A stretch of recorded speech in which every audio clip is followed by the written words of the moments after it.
In today's video, I'm bringing you a conversation I had with Dr. Franco Impellizzeri. I'm going to start making a better effort to make sure that all future episodes of the podcast go up on YouTube as well. Sometimes the internet connection can be a bit dodgy that I only get the audio from my guests, so if it's okay so I only get the audio, I'll put up the audio, but as much as I can, I'll put up both the video and audio on YouTube as well. If you want to listen to the 80 plus previous podcasts, you can find them on iTunes, Stitcher, or wherever you listen to podcasts. And then maybe if I have time, I'll start putting up some more videos and kind of webinar style things on YouTube as well. So make sure and subscribe to the channel if that's something you're interested in. Anyway, on to today's conversation. Franco joined me on the podcast a couple of weeks back to discuss some issues that he sees plaguing sports science at the moment. So Franco has a real mission to improve the overall quality of sports science research done and its applications into real world coaching. So some of the ideas that Franco is challenging at the moment are ones that we as sports scientists and strength and conditioning coaches have almost taken for granted as fact and don't really question anymore. One of the major things that he challenges is the use of the acute to chronic workload ratio and how we can use that ratio to predict injury. So anyone that's within sports strength and conditioning will know that Tim Gabbett and his colleagues have made that ratio quite famous and advocated it as a way to predict and prevent injury. While Franco will go on and argue that the ratio is practically useless and that it doesn't predict injury, it can't help us prevent injury, and that we really should just forget about it. So that's the first thing he challenges in this conversation. Then he goes on and challenges things like using the worst case scenario to program your training session with athletes, and he goes against the idea of tactical periodisation and the utility of it. So it's a really interesting conversation. Franco does not mind causing a bit of controversy, and he does not mind challenging ideas that are pervading the industry. So I hope you really enjoyed this conversation with Dr. Franco Impellizzeri.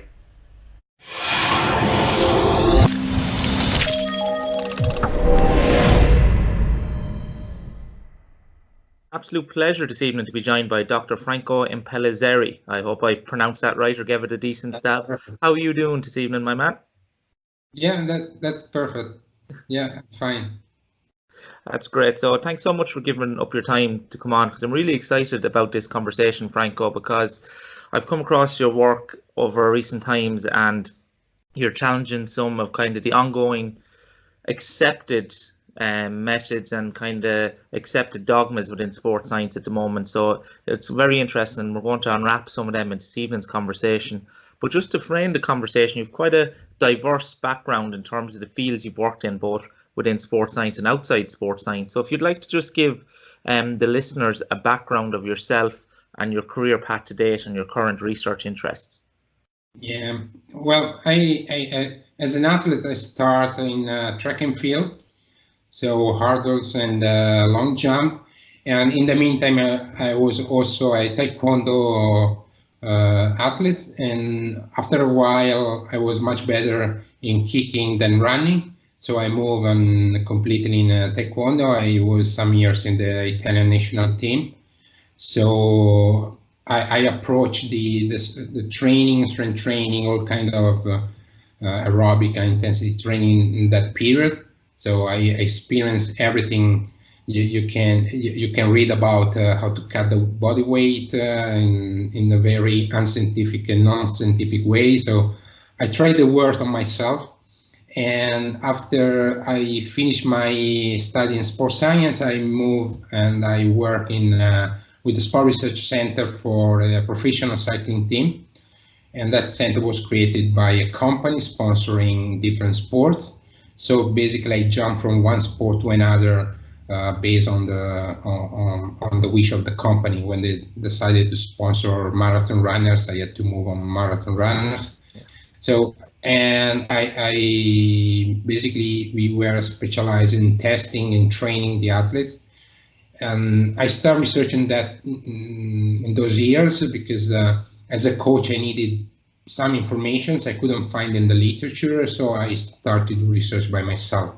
So this means that the research for me was a way to gain some information and answer to questions that we had as coaches. And I like to do research, so this became my main activity, but I never lost my coach background and coach perspective.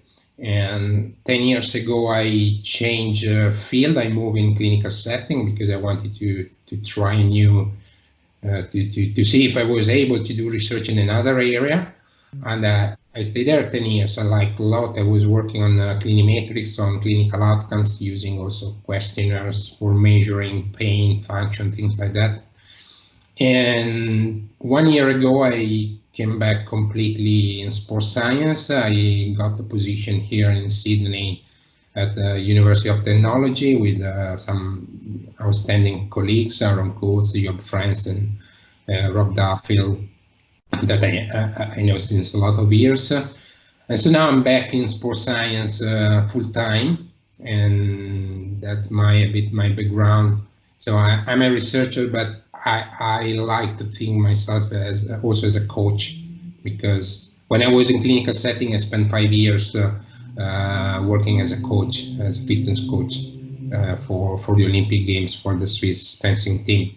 So that's a bit my background and experience. Fantastic, and it's great to see a researcher with such a diverse background, both in the medical field, clinical setting, and coaching setting, because I think it gives you a unique perspective to both design methodologically rigorous studies that are applicable to the coaching world, and then to also interpret research studies for coaches. And I suppose before we get stuck into the meat of the conversation today, Franco, are there any big changes being out of field for 10 years and coming back into the field of sports science? Did you see any big changes within the field itself from a research perspective, or how sports science has been applied within the world of elite sport itself?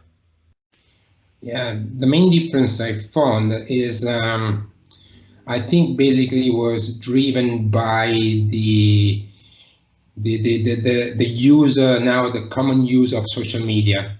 So what I found is that there are much more claims compared to the past now, even from sports science. And I was a bit, at the beginning, I was a bit not disappointed, but uncomfortable with all these claims, because I tend to differentiate two kind of approaches. One is an experience-based approach, where based on what the coaches have done for years, or what I have done for years as a coach, and that's just an experience, a personal experience. And on the other side, sports science is supposed to provide some help to the coaches, provide information, answers to their questions, and not pushing for claims just in search for popularity or things like that. And to be honest, this is the main thing I found when I came back. A lot of new dogmas, new trendy methods of training, and so it's difficult now to differentiate what is suggested because there is a strong evidence behind, or what is suggested is because there are some, let's say, conflict of interest. I know I'm not popular because I say that quite often, but I think sports science should a bit be more close to the real necessities of the field, instead of pushing some findings in a biased way, or because sometimes we instead of helping, we question some methods used since 20, 30 years that probably are not so bad, but at the moment we have seen that they work. So I would say it's better to try to understand why they work and how to make these strategies working better than proposing new strategies that sometimes are very too far from the reality of the field.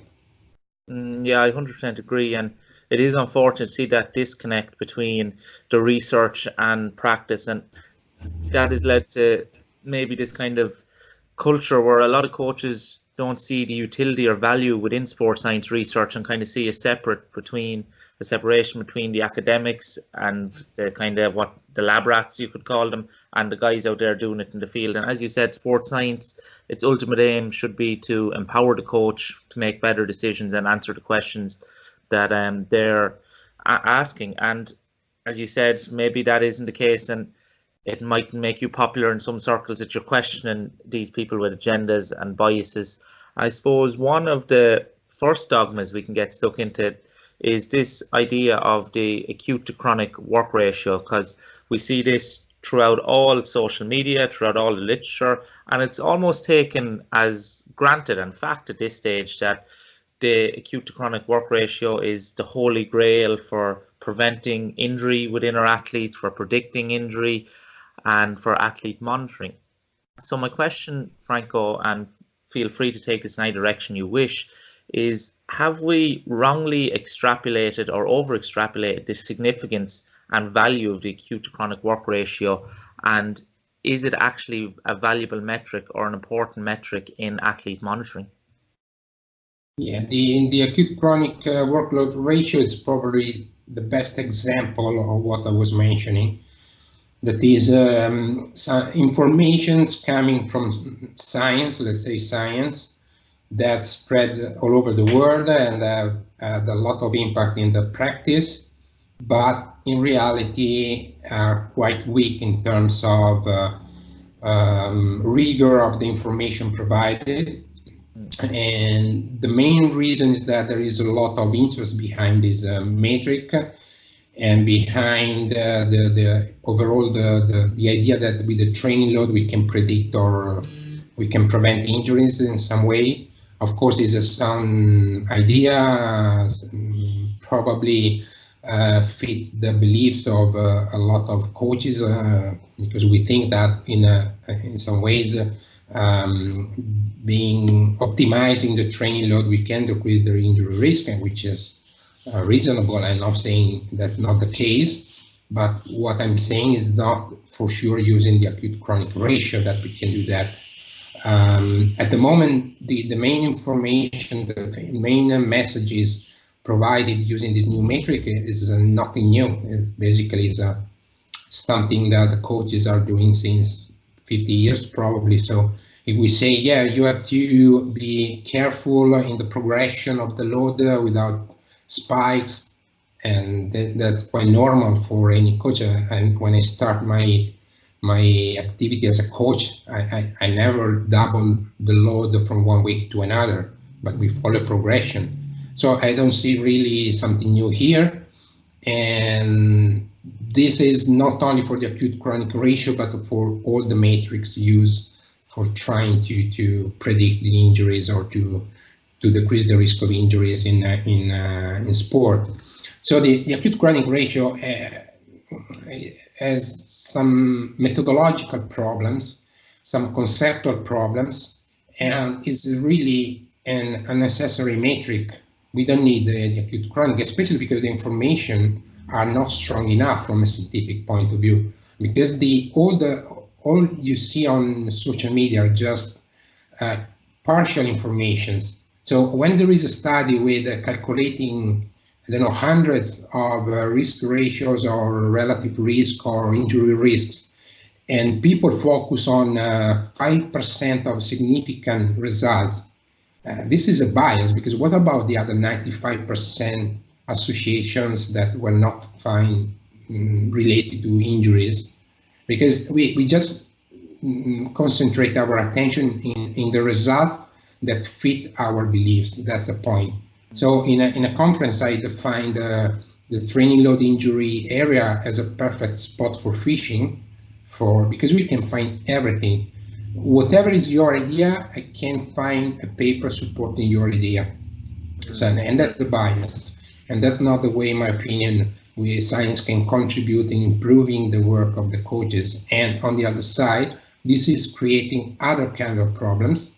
That is an erroneous interpretation of the progression or the reasons why there are sometimes spikes in the training load.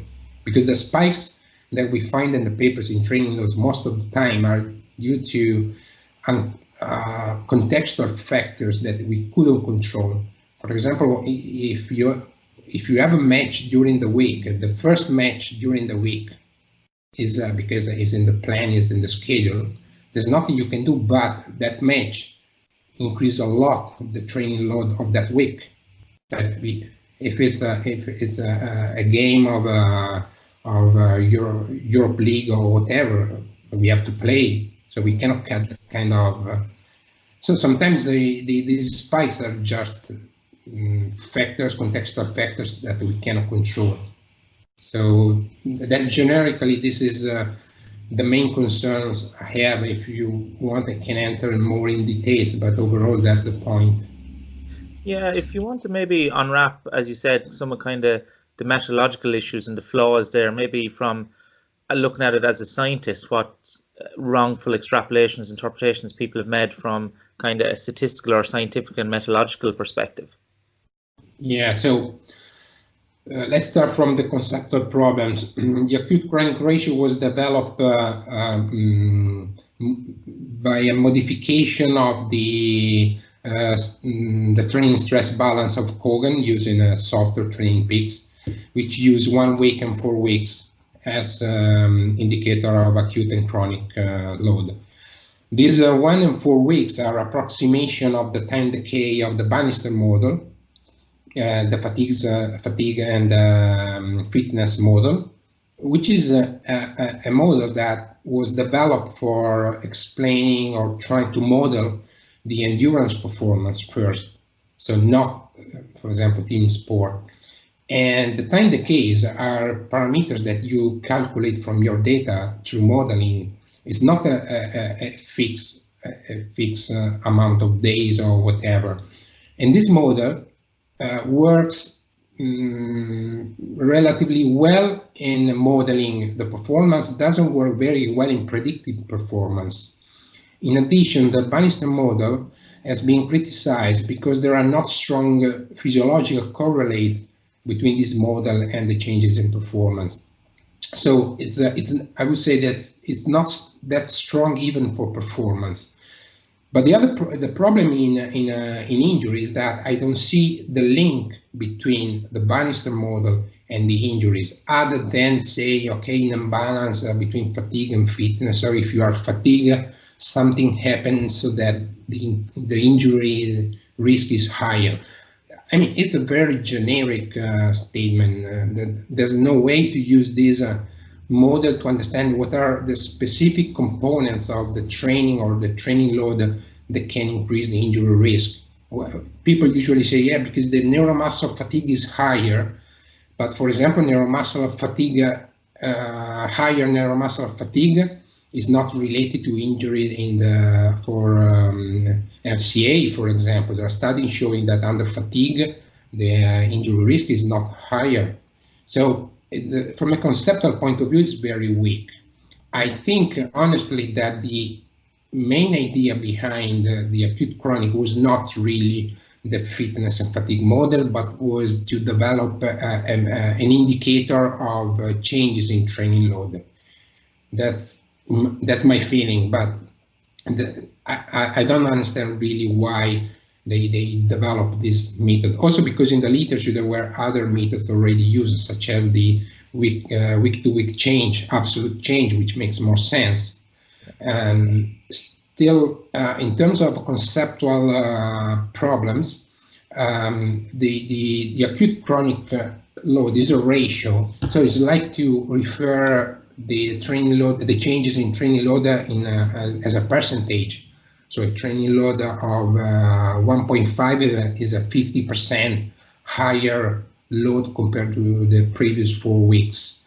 So since we are talking about a proportion, this means that the assumption is that the same amount, absolute amount of load at high chronic load, for some reasons, weight less than at low chronic load. Because if you have, let's say, 1,000 meters of high intensity activity, high speed running, if you increase 100 meters, is 10%.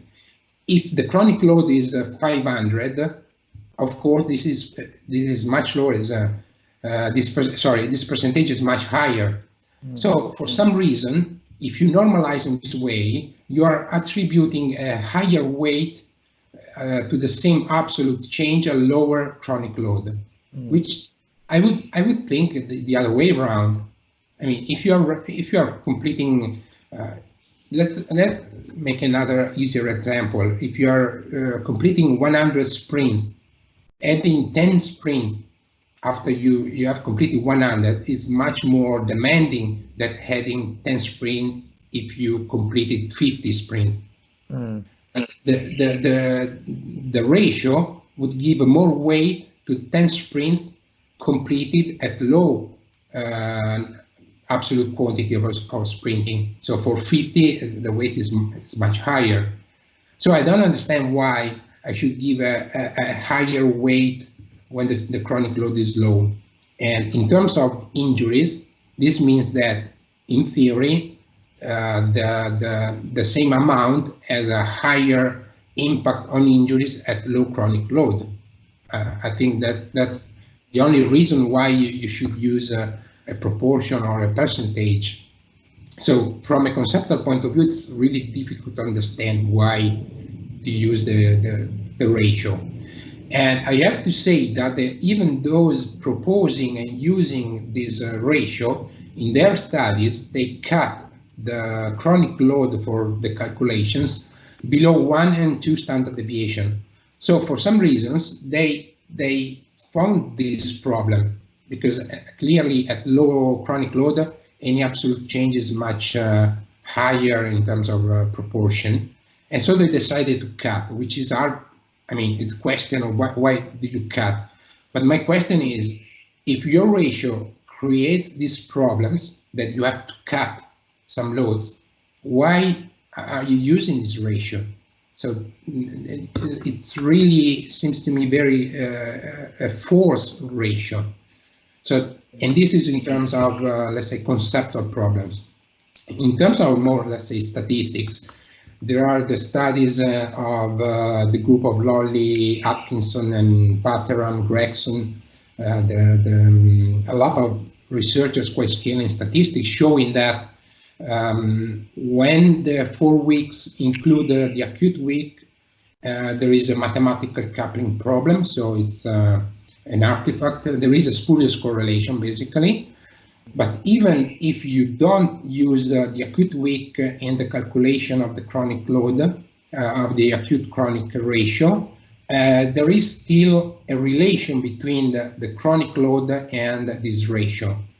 And there may be a lot of reasons why there is this relation. Usually this relation is negative, meaning that for low chronic load, you have a higher acute ratio, which is exactly what I said before, because it's easier to increase the load to a player or whatever when the chronic load is low. That's probably the reason. But this also means that the acute chronic load is not a way to normalize the acute load, because it doesn't normalize anything, basically. And they demonstrate statistically quite well. Of course, people tend to see this as just a sort of a statistical debate and nothing with a real practical meaning. In reality, it has a lot of practical meanings, because this means that the ratio is a fail to normalize the acute load. And from a practical point of view, the problems are exactly what I said. The same absolute change at low chronic load correspond to a higher percent change. So you are giving more weight to that change. So, and this is just a statistical issue. Other problems are in the interpretation. If you look at the studies showing that ratios above 1 increase the injury risk, this means that any change, any increase in load increase the injury risk. So what do? We don't increase the training load anymore. So even from a practical point of view, I don't see what kind of message we can get from these studies. And the other problem is that most of the time, the reference category, when you calculate the relative risk, are the categories below 1, which means that you have a lower or higher injury risk compared to, for example, for high acute chronic ratio, you have a higher injury risk compared to a situation in which the players decrease the load. So that's the comparison. That's the category used for the comparison. This means also that the players should decrease the load. So if you interpret in a correct way the results, as you can imagine, this makes absolutely no sense. Yeah. And so there are really a lot of problems, and I don't know why people jump on this train, because this train is going against the wall sooner or later. So I think because the idea that if you train too much is bad, if you train too much too fast is bad, is something easy to understand and fits well what we think normally. And this is what we have done since years and years, because as I said, the progression of the training load is something normal in training. There's nothing new there. The other problem that people usually don't understand is when you control the training load, being external or internal, you do this in a retrospective way. So if today we see that the last week our players had an acute chronic load of 2, so too high, and we think now they are at high risk of injury, they are already at high risk of injury. So what do we do this week? Because one can say, okay, I cut the training load at, for example, at the level before this spike, but if I cut the training load and I assume that the U shape shown by the papers of Gabbett is right, if I cut too much the load, I finish on the other side of the curve. So I'm increasing again the injury risk. If I stay in the middle, in the so-called sweet spot that exists once every 1,000 times, but anyway, if we work there, we don't know if staying that spot we decrease the injury risk that we have increased in the previous week, because the studies didn't say until now that. So what we know is, assuming that some of these relations are real, and I have a lot of doubts about that, but even assuming these are real, we have no idea what to do this week when the players are already at higher risk of injuries based on these studies. And now we have almost 50 studies on training load and injury, and we have no idea what to do after the situation occurs. So this is another example to explain that we have no practical applications of this matrix or of all these studies. Just more confusing, because now this is also used a lot by the medical staff. So now there are conflicts between the physiotherapists, the doctors, and the coaches, because as soon as the training load increases, the medical staff say, no, we have to decrease the load, and so coaches cannot train properly the players or any athletes, because they have to deal with this new metric. And so honestly, I see a lot of bias. I see a lot of pressures in pushing, probably for conflict of interest, this metric, but it's plenty of problems. I think the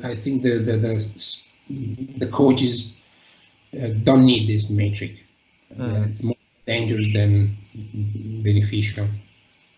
Yeah, and it's some interesting points to bring up there. And I think, as you said, it's probably gained such popularity due to there was a nice narrative built around it, and it also fits into maybe our own confirmation bias as coaches, where the narrative is don't do too much too quickly and don't have huge spikes in training, which instinctively as a coach you're going to do.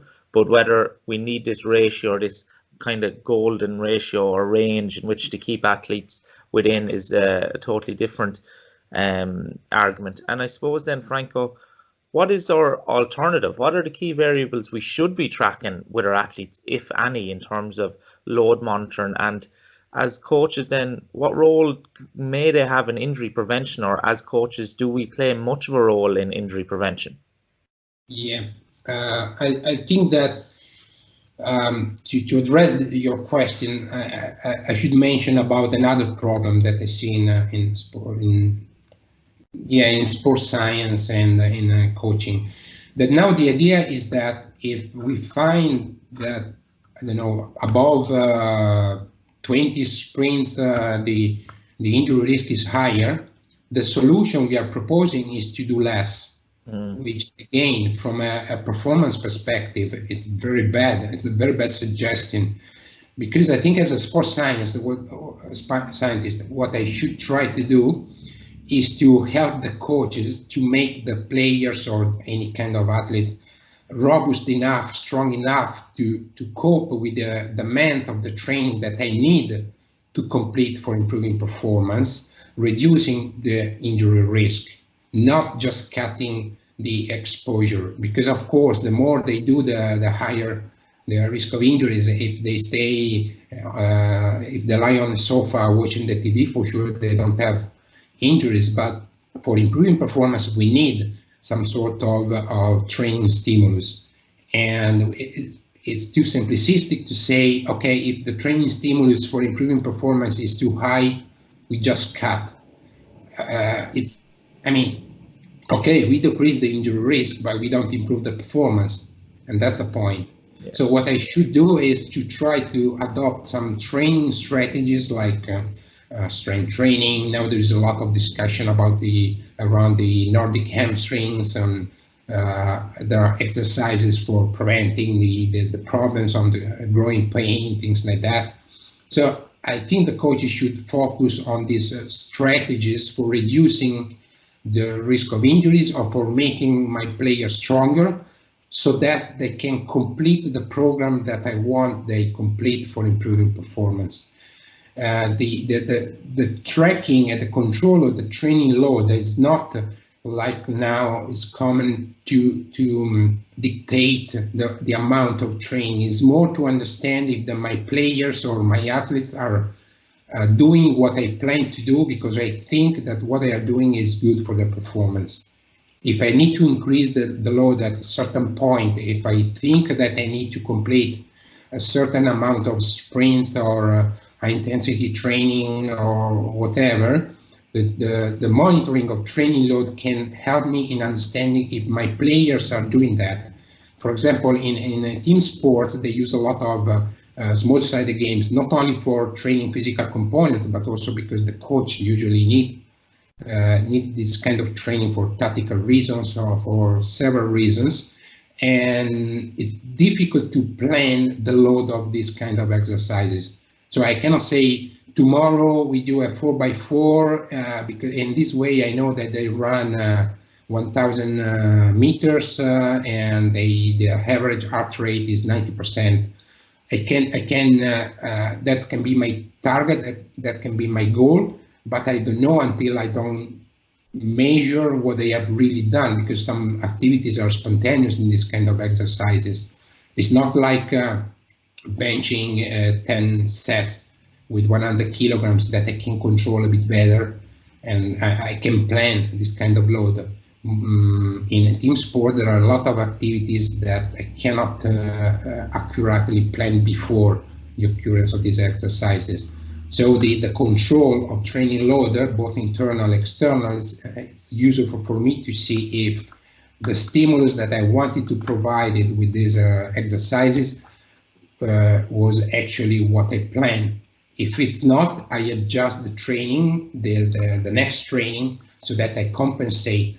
And for example, sometimes I need to use some sort of running-based training instead of small-sided, because it's a better way to control the load, because I can plan much better than just playing. So this is the sort of control that even when we propose the classification in external and internal load within the training process, that was the main aim, to control that if the players are doing exactly what we plan for them. It's not because I want to define the quantity of training that I need. It's to check if the quantity they completed is what I plan. So that's my job as a coach. As a coach, otherwise I don't understand why we need a coach. If everything, yeah, I mean, I have to take my responsibility. I have to understand what's the best for my players. I use the data I collected to understand if the load was what plan, and or if I have to monitor it to understand if they are coping with my load, or if I needed to decrease because maybe there are symptoms there, fatigue or things like that, in order to optimize performance. In terms of injury, I need an help from sports science and researchers to understand how to make my players robust enough, strong enough, so that I can do what I want to do with them. It's not just cutting the load and cutting the training, because in this way I decrease the injury risk. Because I need if I'm preparing someone for the Olympic Games, I need they compete in well. Maybe I need if they are top level athletes, I need they win the Olympic Games. I don't even need they finish at the 4th or 5th place. I need the first 3 places. So you have to risk. Otherwise, okay, they go there, they are fine, they are very healthy, but they finish in the 10th position, and I'm fired, and he's also for his career is not, her career is not very good. Yeah, some interesting concepts put forward there, Franco, and like that, maybe data has blinded a lot of coaches in taking away their autonomy as a coach, and they don't trust their own instincts and ability in the coaching realm, that they're letting data drives them or makes decisions for them, rather than them using the data to inform their decisions as a coach. And some food for thought for people there. So within sports science then, that's one kind of major dogma that you've highlighted, is this load monitoring, acute to chronic work ratio. Is there any other major dogmas you see within modern day sports science, from either a research perspective or applied perspective, kind of areas that people are take for granted that maybe we should ask more questions in? Yeah, other than all the area of the training load and injuries, I think there are other 2 areas that I'm going to address a bit better, because some concept, I'm not convinced about some concept. One is the worst case scenario dogma, I would say. We are going to publish a paper where we found out that the amount of activity done during the worst case scenario for team sports is used to set the quantity of some intensity exercises in the training. And for me, this is a bad application of this concept. The concept itself has some merit, in my opinion. I'm thinking that the way it's applied is very dogmatic. So you in the highest intense phase of a match, you run 500 meters. So during training, I have to reproduce these 500 meters. This is how it's applied at the moment. And in my opinion, this is another nonsense application of this concept, because when I train for inducing some changes, physiological changes that are positive for my performance. I don't care what I use and what kind of exercise or what intensity. I don't care if the intensity of the exercise I plan for improving that physiological characteristic has nothing to do with what I do during the game, because the goal is not to reproduce the physiological stimulus of the game. The goal is to improve some physiological systems. It's like to say for strength training, if I use the same approach, I shouldn't use training close to high intensity or high load training, because it's clearly they don't do this kind of activity during their activity, specific activity. But because I need to increase the intramuscular coordination, I need to increase the strength, I need to increase the hypertrophy or whatever I need. And that's the goal of resistance training in that situation. If I want to improve their anaerobic system or their capacity to buffer, their buffering capacity, I will design a very high intensity training where the lactate accumulated is much higher than during a match, because I need in that situation that I produce a lot, because I need to task that system a lot so that the system can improve. And that's how I interpret the training and the evidence-based training in my career. So I do what I need. I don't care if this is similar or not to what I do during the match. Otherwise, we just organize a friendly match during the week and it's done, because there's no better way to reproduce the demand of a match than playing. So again, this is an interesting concept, but the application seems to me very dogmatic. This is the amount of activity you have done, and this is the amount of activity you have to do during training. Again, I don't find a reasonable justification for that. Other topics that are quite hot now, and I read a lot on social media, is, for example, the tactical periodization, which is another interesting concept. I have to say that I'm very lucky, because one of my colleagues, the name is Job Fransen, is an expert of skill acquisition.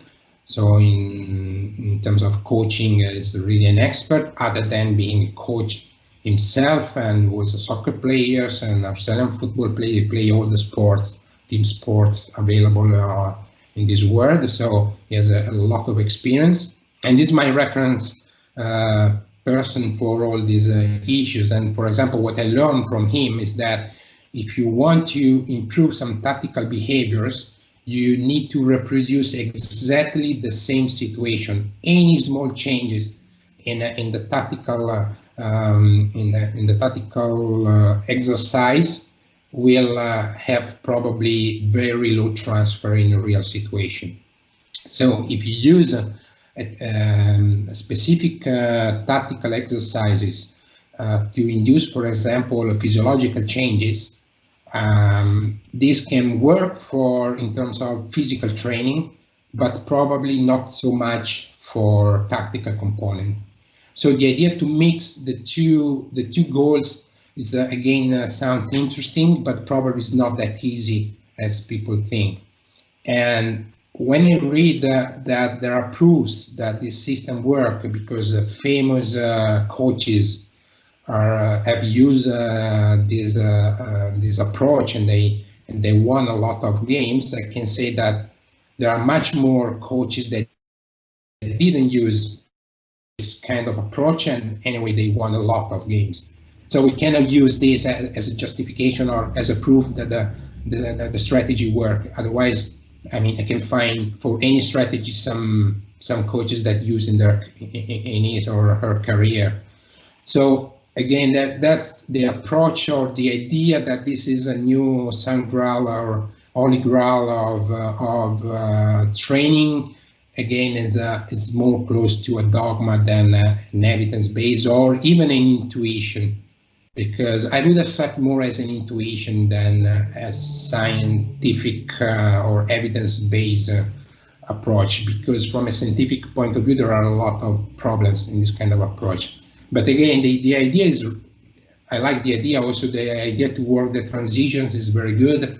I think it merits attention, but the application is not that easy as people think, especially if you want to combine tactical and physical training, because it works for one component or it works for the other. It's very difficult to have something working for both. And I don't enter too much in the merit of the tactical components, because it's not my field. I think Job Fransen in the future will address this issue, and we plan some debate about tactical periodization. But I think that people should be a bit more aware that this concept is not that easy in the application, so to be a bit careful. And the other dogma related to all the specific training, and consider that I published one of the first papers showing that specific training is effective. So it's funny that I'm the person saying to be careful on specific training, but there is now the idea that if you monitor the small-sided games and you see some formats where the involvement of changing directions or sprinting or this kind of neuromuscular activities is higher, this training can have a neuromuscular effect. And again, I'm not convinced. I haven't seen any data showing that if I use more sided games where there are more of this kind of activities, my players will become faster or better in changing direction or better agility or things like that.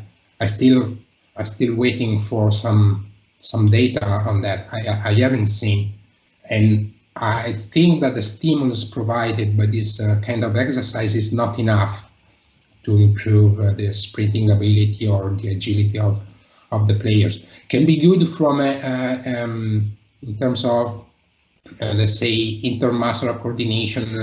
In terms of skills, maybe can have some effect, but physically, physiologically, I don't think the stimulus is high enough.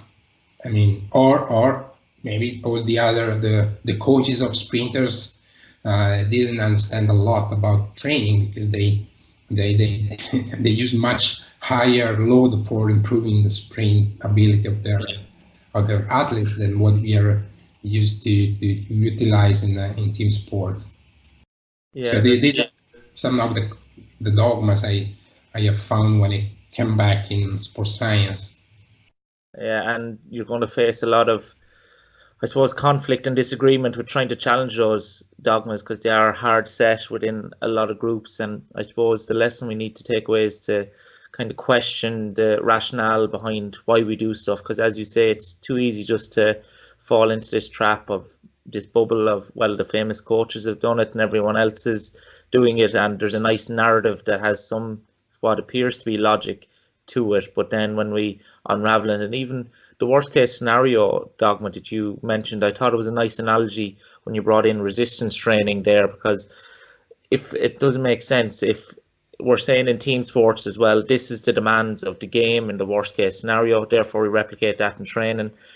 Say for myself as a power lifter, it's not like I'm going to go in and hit a 1RM on squat, bench and deadlift 3-4 times a week. That's not how we train. We use sub-maximal loads, as you say, to train the quality and the energy systems and all these strength qualities.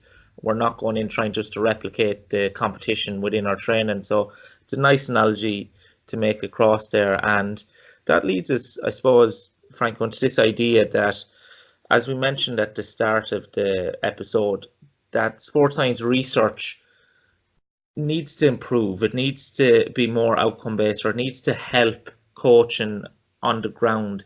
And I suppose within sports science, what are the major methodological issues you see at the moment? Is how can we make sports science research more robust from a methodological perspective, more applied from that can be actually utilized in elite sport?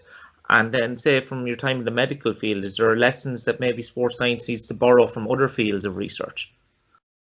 Yeah, I mean, from a methodological point of view, sports science is not, I would say, the best example from a methodological point of view, because it's true that we have a lot of problems because when you work with athletes, especially high-level athletes, it's difficult to run intervention studies. But it seems to me that we care too much about doing studies without taking care of the quality of the information we are providing. Sometimes one of the problems is the sample size. We cannot use a big sample size for our studies, which is a problem, but in my opinion is a secondary problem. The main problem is to have studies very well designed in terms of risk of bias. So we need to control the potential risk of bias. We need to randomize in the proper way. When possible, we need to blind the groups, and it's not difficult in my opinion. Most of the time, because we ignore these aspects of training. And what I have found in medical setting, I mean, it's not a perfect area of research, of course. There are limitations and problems everywhere, but they are more accurate in when they design intervention studies. They control more confounders. They are more they follow more rigorous method. And in sports science, we are not used to this kind of rigor. I think we should do a bit less and better. That's my opinion. We are accumulating a lot of studies, but I think that sometimes even combining meta-analysis is very difficult because they use two heterogeneous outcomes, two heterogeneous training programs. Sometimes the training programs are too far from the reality.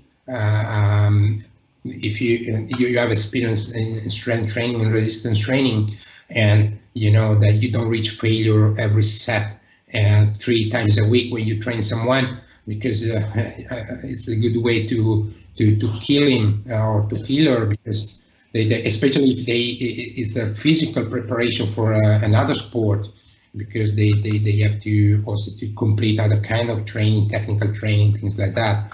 But most of the studies, if you look any paper, they write the players or the athletes reach work at repetition maximum.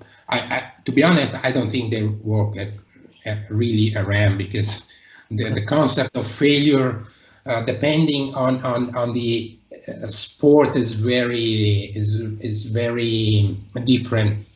Because for example, for me, if you train without a spotter, for example, without a spotter, you don't reach the real failure.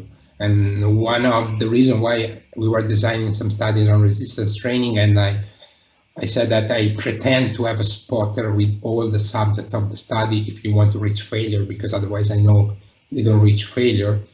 And so, but these studies are clearly not you cannot apply the results in real world, and this is one of the problems we have. And coming back to the original question about how to improve, the first thing we should do is to work more with the coaches and with people with experience. We don't have to design the studies in our office with our group of researchers, our colleagues. We need to involve the coaches. We need to speak with the coaches. When we have designed a program, we need to show the program to people that really work every day with the athletes, asking what they think about the program. And even with this simple step, we would improve a lot the training. The other limitation that we need to understand, that we need to communicate to the coaches or any practitioners using the results of our study, is that to study a specific training or a specific exercise, we need to isolate the exercise, because this is a requirement from a research perspective. But we know that we don't use one exercise when we train. We use a combination of exercises, and this is the other problem. Because, for example, if I think to some recent studies on, I stay generic to avoid create another debate, but if I am studying this exercise and I want to understand if this exercise is effective or not, clearly when I design a study, this is the only variable that I modify between the groups. But when I train someone, for example, for a sprinter, for sprinting, I use a combination. So I start with I use the maximum strength training, I use power training, I use plyometrics, I use sprinting. So we have to understand how to use the finding within a context in which we use a lot of exercises, not just one. And that's the big problem. I would like, if I can in the future, I would be very happy to develop studies where we examine the combinations of exercises, not only one exercise, or I add one exercise within a combination, not just a group doing nothing or doing, let's say, maximal strength training compared to something else. Of course, if they just do maximal strength training, the improvement in sprinting will be not very important. That's clear. But there's no coach. I know that they would use for 2 months only maximal high volume or high intensity strength training, and they expect an improvement in sprinting. Indeed, no one use close to the competitions this kind of training. So we need to also to understand how to design studies which are more similar to a normal combination of exercises. Sometimes I see people falling in love for one exercise, or hip thrust or Nordic hamstring. In my experience, I use all these exercises. I don't use only hip thrust or only the full squat. When I design, I use full squat, I use front squat, I use the derivatives of weightlifting or some working suspension. I had some plyometric. I start to close to the competition to have the dynamic exercise. This is a normal progression. I don't do for 4 months only hip thrust. And I'm not saying hip thrust is a good exercise. I use for myself. I use with my athletes. I'm not saying I'm not using, but I don't use only hip thrust. I use in combination. And this is the other, in my opinion, problem. It's not easy, I know, to run studies in this way, but this is what we need, and not just focusing on a single exercise, studying in isolation. That's the other problem. And I suppose, and as we say, it's easy to say that on the outset, but actually doing those studies, it's not easy, and that's where maybe we need a cultural change where we're not just focused and assessing the success of academics by the quantity of publications or the number of citations, this kind of thing, where, as you say, less is probably more in this realm, where we should take away this need or pressure upon our academic researchers to produce a certain quantity of papers, but rather focus on a smaller number of high quality papers, which can actually then be applied in the field. Because, as you probably know yourself, academics and coaches, there's this disconnect at the moment. I think the average academic paper is read by 2.4 people or something like that. It's extremely low, where if we were doing more applicable outcome-based research, that we would actually get much more interaction with coaches. And as you say, if we get this symbiotic relationship where coaches are feeding into the research design and helping making it more applicable and outcome-based, I think the field will move forward much more positively, I should say. And we're coming towards the end, Franco, and obviously you've quite a diverse and experience in the field. So I think it'd be nice, is there any advice you would give to new entrants into sports science field, either as applied practitioners and coaches working within sport themselves, or maybe early career researchers? What advice would you give to those people? Yeah, for young researchers, for example, this is what I suggest to our research students: is first, don't transform yourself in a lab animal, but try to live close to the coaches, stay on the pitch, train yourself. You need to understand the problem of the field of the coaches. We design the studies in our office and we forget about the real world. We cannot design good studies. So what I always suggest is to spend time, it's enough sometimes to go on a track and field pitch and look what the coaches are doing. If you can go to watch some powerlifting training. About that, for example, I can tell you there is a lot of discussion, especially in soccer, about if resistance training or strength training is useful or not for players. I don't care if it's useful or not, but I just tell you something strange that I found strange. Every time there's someone saying that resistance training is not useful, I ask to show me a power clean or a full squat, and they are not able to do that, and they didn't do any kind of resistance training in their life. So it seems to me that most of the people saying that is not useful are, for a strange coincidence of life, also those that don't have any experience with resistance training, and they are not able to do any exercise or any, let's say, weightlifting based exercise, and they are not able to teach this kind of exercise.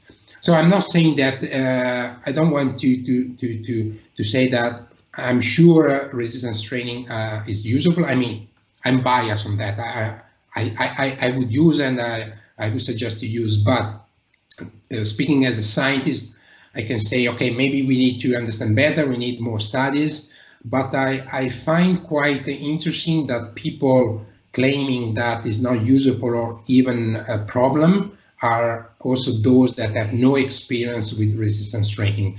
I think that this is just a cognitive dissonance. You're not able to do that, you're not able to teach that, and so instead of going and spend 2-3 times a week learning how to do properly, or asking an help of some really expert colleague, you prefer to say it's not useful.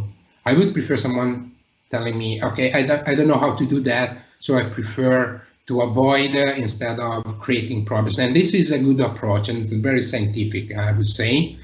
But I don't like, and I become mad when people say it doesn't work or it's not useful, and I find out that they have no idea how to do a proper squat or even something easier, or any clue about how to use resistance training. So the reason why it's better to have an experience, field experience, spend time with people in any field, stay with people with weightlifters, stay with powerlifters, but even stay with bodybuilders. I learned a lot from bodybuilding. I mean, how to work and until exhaustion or technical failure or things like that. And in this way, I think you can limit the bias because you know what you're talking about. If you don't know, you think, no, it's not useful. You just watch some videos. It doesn't work.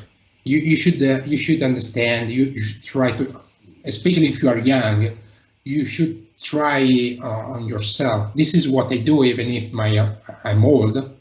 But when I come back to train my fencers, I wanted to, of course, when I start, I wanted to explain them how to proper execute a power clean or a front squat, things like that, easy things actually, because we don't need very complicated.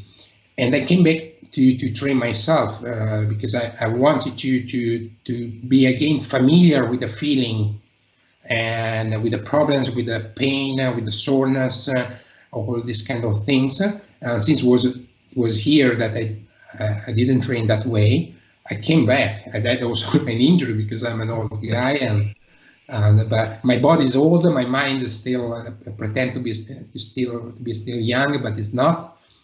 And this just to explain that in this way we can give more support to the real world of sport, and we can develop better and more feasible training studies.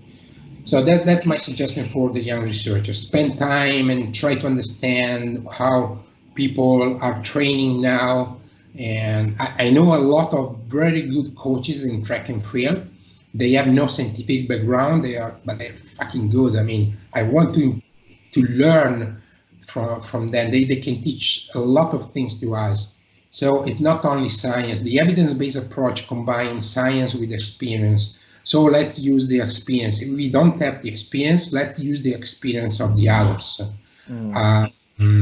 There are no magic receipts. I mean, there is for some athletes that doing some sort of strength training can be very useful. With others, maybe it's not that useful. We need to understand how to individualize the training, how to understand what can be better. It's very challenging, but that's the direction. For sure, the direction is not to generalize dogmas or concept and trying to apply with all the athletes. So if above 1.5 ratio, you have to decrease. It doesn't work like that, and we know that's why coaches think that we have no idea about their work, because actually sometimes it's true. And I have to say that we have now, in my opinion, very good researchers that have also a good experience, and they are also coaches. And when I read their paper, I see the difference. I see that the paper are more have been created more using the field experience. It's very clear, and I think that this is the direction for us. On the other side, the coaches should work more close to the sports scientists. And what I suggest to the coaches usually is to be very precise in their questions. So if you need an answer, you need to be to develop a very precise question. If you want to know what's the minimum amount of aerobic training to maintain some capacity during the season, you have to ask this. Don't ask what's the way to optimize the aerobic training, because maybe you are afraid that saying that you need to know the minimum amount of training maintenance is a sort of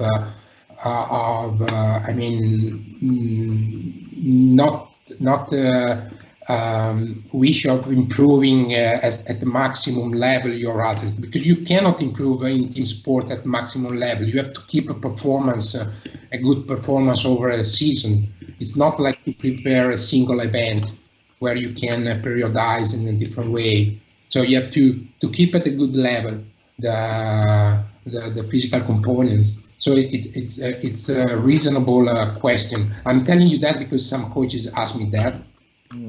Try to help in finding the minimum amount of training for maintaining or for keeping some characteristics so that they can move and they can work on different things. And I think it's a reasonable question, but they have to ask clearly what they need. They don't have to be too generic because they are afraid of something. If you need something, just ask. If the researchers cannot provide the answer, it's their problem, it's not your problem. So the suggestion to the coaches. That's absolutely fantastic, Franco. There's great advice there, and I know any listener will take a lot of value away from that. So before I ask you the final question, wrap up, Franco, if people are looking to follow your work or follow you on social media or wherever, get in contact with you, what are the best ways to do that? I'm quite active on social media. The main problem on social media is that I have to control myself, so I cannot always write what I think. I have to be polite. People say, my colleagues say I'm not very polite, but I mean, I can be much more unpolite than that. No, I mean, I tend to interact when I can. I interact a lot. Of course, at the moment, I'm more worried to challenge some dogmas than providing new suggestions, let's say, because I think that the dogmas out there at the moment can create more problems than answers that I can provide with my studies. Because sometimes to improve the situation, I think if we stop applying some concept would be already a very good step forward. Because I think that the risk we have now is to under-prepare our athletes. So compared to 10 years ago, if you ask me about 10 years ago, I see the coaches are more scared about training people, because as soon as they do something wrong or some injuries happen, there are tons of people around saying, oh, the load was too high, you didn't do this, you didn't do that, you didn't use the Nordic hamstring and things like that. I think we need to help the coaches and not to scare them, and this is, in my opinion, what we are doing. I have a lot of respect about the work of the coaches, and when I came back coaching, I understood why. I remember why I started to do research, because most of the time I don't find the answers I need from research, and it's fine. I mean, what I say is, if there are no answers, fine. Use your intuition. There's nothing bad in that, and you don't have to force solutions that are not really suitable for your athletes or for you, or suggestions not really strong that go against what you have done for 20 years. Before changing, you need to be sure. I wouldn't change any. I did a lot. I'm still doing a lot of training that I have no idea from a scientific point of view if they are so effective or the reasons why. But if I will find that they're bullshit, I will stop immediately. But until then, I prefer to do something wrong because it's my mistake. It's not a mistake of someone else. So yeah, that's my suggestion and my view of this area. So we can interact on social media. If they send me emails, usually I spend every day at least 1 hour answering to all the emails and social media questions. So on Twitter, on Facebook, and mainly Twitter and Facebook. And perfect. And is it just Franco Impellizzeri and all those handles? Yeah. Yeah. Perfect. So that brings us to the final question, Franco. And this, again, doesn't have to be related to anything that we have discussed. It's a question every guest gets asked, and that is, what would you say is the biggest mistake you've made or the biggest learning experience you've had to date that has changed the way you approach either your career or your life as a whole? You mean from a research perspective or as a coach? As a coach, from whatever take you want to take on that question at all. As a coach, I can tell you this happened 10 years ago because I grew up in a sport research center working with real athletes. That was the good thing. And at one point, since we had a lot of technologies at disposal, so I could measure everything, the power, heart rate, any during the training we were used to control the lactate production for all the athletes because we had a lot of people helping, GPS or whatever. So I use a lot of technologies, and I remember once, because I was working also on overtraining, because working with endurance athletes, overtraining was I wouldn't say a problem, but for sure was a fear. We were scared about this problem. And there were some situations in which we did some tests. We were used to measure the hormonal response after a maximal test to see if the axis, the hypothalamus and hypophysis hypothalamus axis was working properly. So we measure CTH, things like cortisol after exercise. And I remember once there was a professional cyclist. We did all our measurements. I spoke with him and said, listen, based on the results, you are overtrained.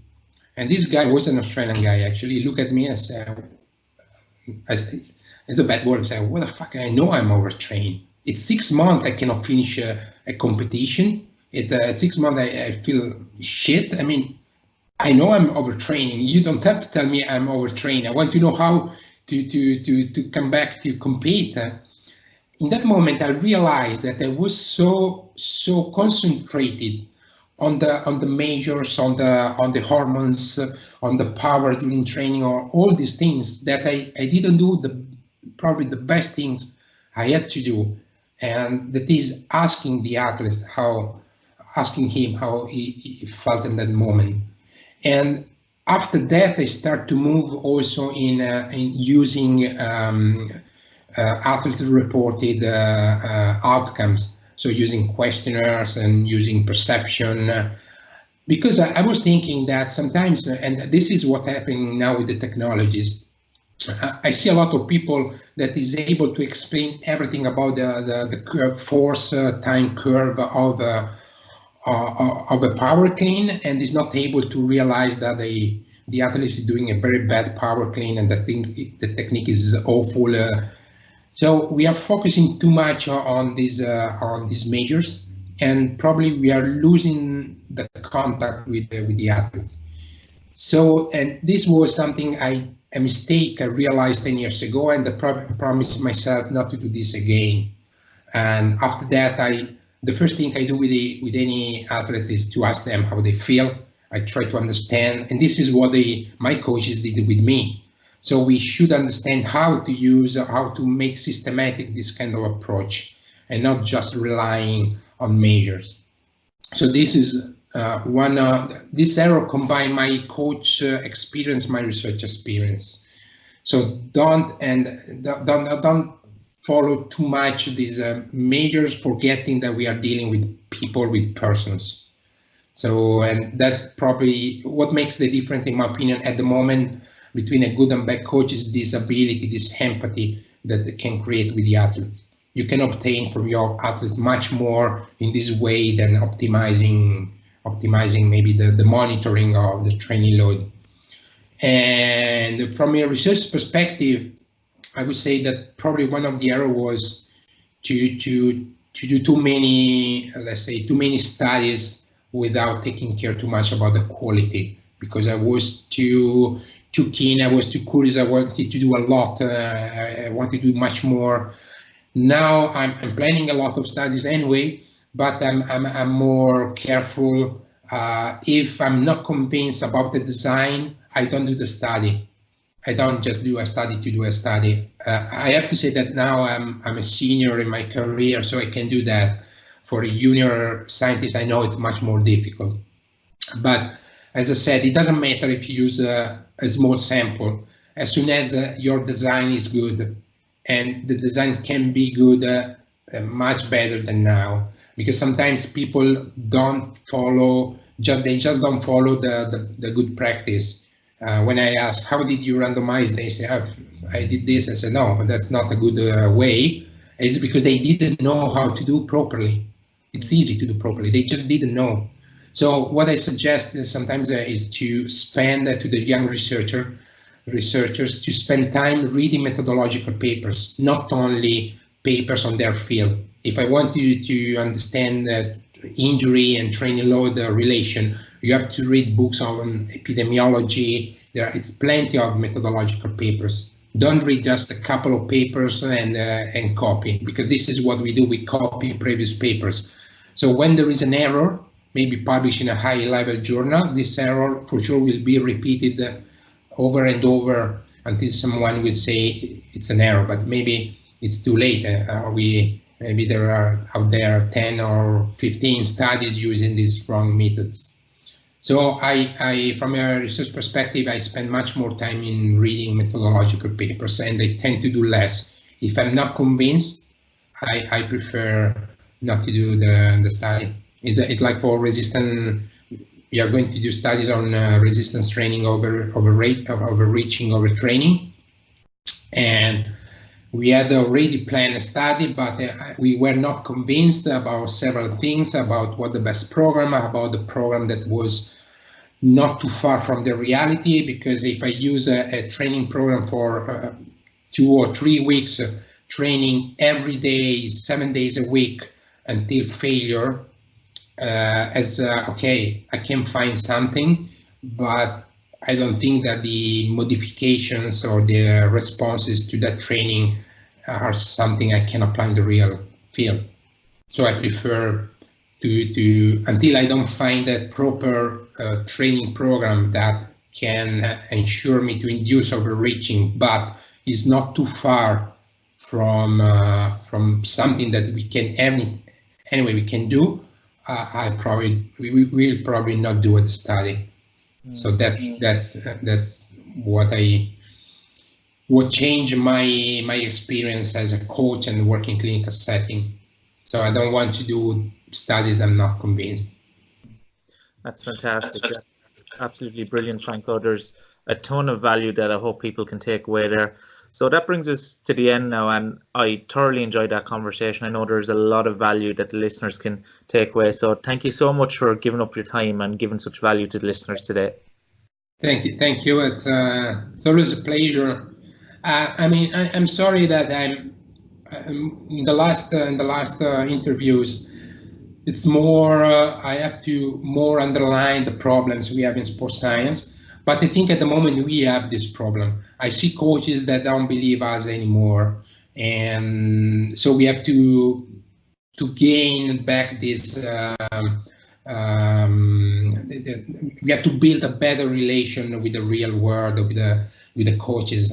At the end, we are sports scientists, are researchers that they have to help the coaches in doing better the job. As you said, one of the key points is that we need to provide right information so that they take an informed decision. We don't have to take decisions for the coaches. The coach will take the decision. I can tell you this is what the scientific literature is saying, this is what the scientific literature is not saying, these are where we have no idea, and you take the decision. I can help you. If you have a specific question, I try to find the answer. If I don't have an answer, I will tell you I don't have an answer. I don't invent an answer. That's the problem. If you tell me, a lot of coaches told me, okay, you are questioning the acute chronic, but how do we use the training load for decreasing the risk of injuries? Say, I have no idea. I even don't know if you can do that. The only thing I suggest is just follow what you have done for 20 years. So you develop programs with following a progression, because I know you do that. Follow your progression as you have done in the past. What I can tell you is maybe add this kind of exercise or this kind of exercise that can make your players or your athletes stronger. They can decrease the risk of injuries in the hamstrings or the groin pain or things like that. But it's your decision, and I'm just here to help. So that's really what I think, and I think this is a way to contribute to improve the practice in sport, not just claiming something or trying to become popular on social media or having some likes on Facebook. I don't care. I have a nice life. I have a nice family. I like surfing. I don't need that. I can live without some likes. So, but I'm in the second part of my career, so I have to decide what I want to leave as a legacy to my students, to the people around. And I would like really to help to have maybe less information, but more solid. 100%. I can't agree more with you, Franco. And with researchers like you out there, there is a glimmer of hope, I should say, in that we can push the field forward in a positive way. So once again, thank you so much for your time this evening, and hopefully we'll get you back on the show at some stage if you're willing. Sure. Thank you very much. It was a pleasure. Thank you. Bye.